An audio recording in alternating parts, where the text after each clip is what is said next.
Hello everyone and welcome to the One Stop Co-op Shop. Today I'm going to be doing a solo playthrough of Sagrada.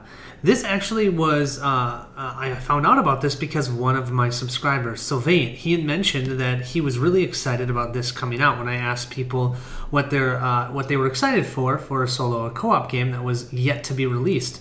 So I saw it, and it was, this isn't the Kickstarter version, it's a retail version. It wasn't too expensive, so I picked it on up. So I'm really excited. This one is way fun. It's really quick, which is one of the things I like about it. So you just do it, and you lose, and you play it again. Because the solo game is hard, okay? And I'm not the only one who thinks that. I actually looked that up on BGG, and yeah, lots of people say it's not easy. So we are going to play on the easiest level. If you want to just jump into the playthrough, feel free to do so. Otherwise, continue to watch this video and I'll show you how to set it up. Yep, let's get going. First thing that we're going to do is we're going to draw two random ones of these and then determine which one we want to use. It's kind of like a drafting system. So I'm going to go and shuffle and grab this one and this one. Each window has a front side and a back side, which is really cool, and difficulty ratings.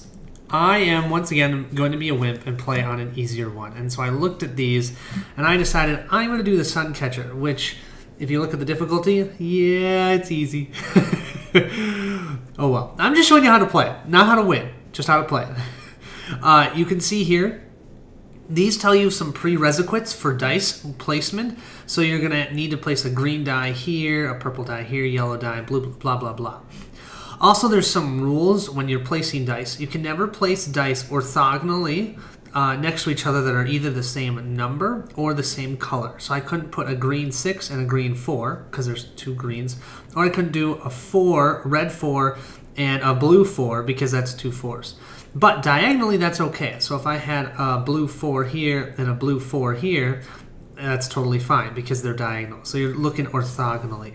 They give you this totally awesome window. I think it looks so cool. And if I can do it, there we go. You slip it right on in, and I just think, oh, it looks so pretty. I really like how that looks. How do we score points in this game? There are two different ways you're going to score points. One is through your personal objective color. So whatever your color is, any die that's that color, whatever pip number is on there, you get that as points. So I'm going to grab one random one of these. Let's see. We are going to be blue. Okay, so we're going to try and get blue dice on our board if all possible. Also, you have objectives. Oh, and I should say, this is considered a personal objective. So when you play in the competitive version, this is hidden. Nobody gets to see this except for you. So they don't know which shade you're going for. So we're going for the shade of blue, if we can. We also are going to have two of these public objectives, which anyone could go for, but you know, when it's solo, it's just us. So I'm going to grab two random ones of these. We've got, oh, throwing it around. Okay, row color variety. So that means I have to have different colors of dice in every row, or in a row, and each row that I get 6 points. That's pretty cool.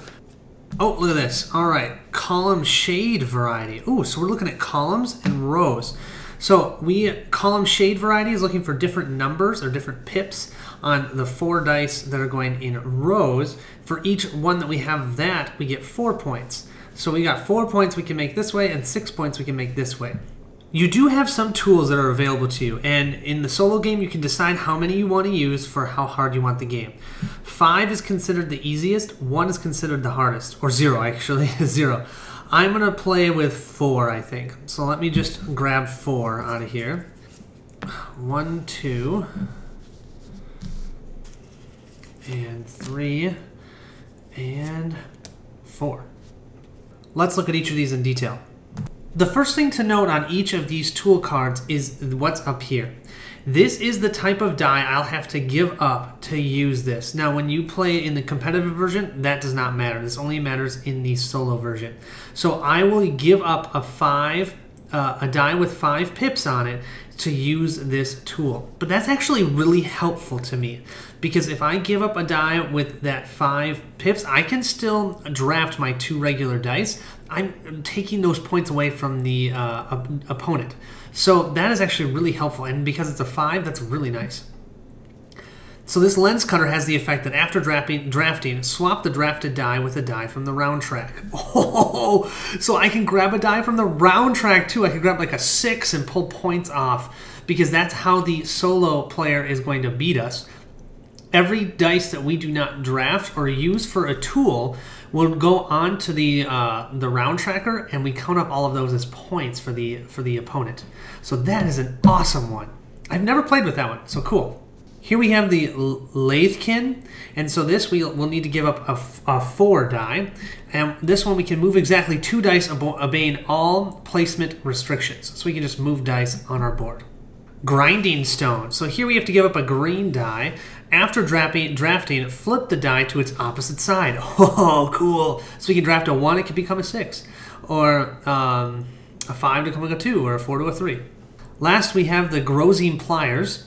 In this one, after drafting, increase or decrease the value of the drafted die by 1. But you can't change from 1 to 6 or 6 to 1. But this one, we only would give up a 1 die with a 1 pip, so that's not wonderful. But hey, anything is anything. Plus, that's a nice ability. We are all set up and ready to rock. So we're going to have 10 rounds. After the 10 rounds, we'll score the opponent and us, and we're just trying to score more points than they do. Anytime we cannot fill one of our spaces, it's minus 3 points. So we want to fill this as much as possible if we can. But how we get points, remember, it's only these 3. So if I get a red 6 and I put it here, that doesn't give me any points. But if I don't use a red 6 and I put it up here, that gives 6 points to the opponent. So it becomes this really cool puzzle. So hope you guys enjoy. Thanks so much for watching.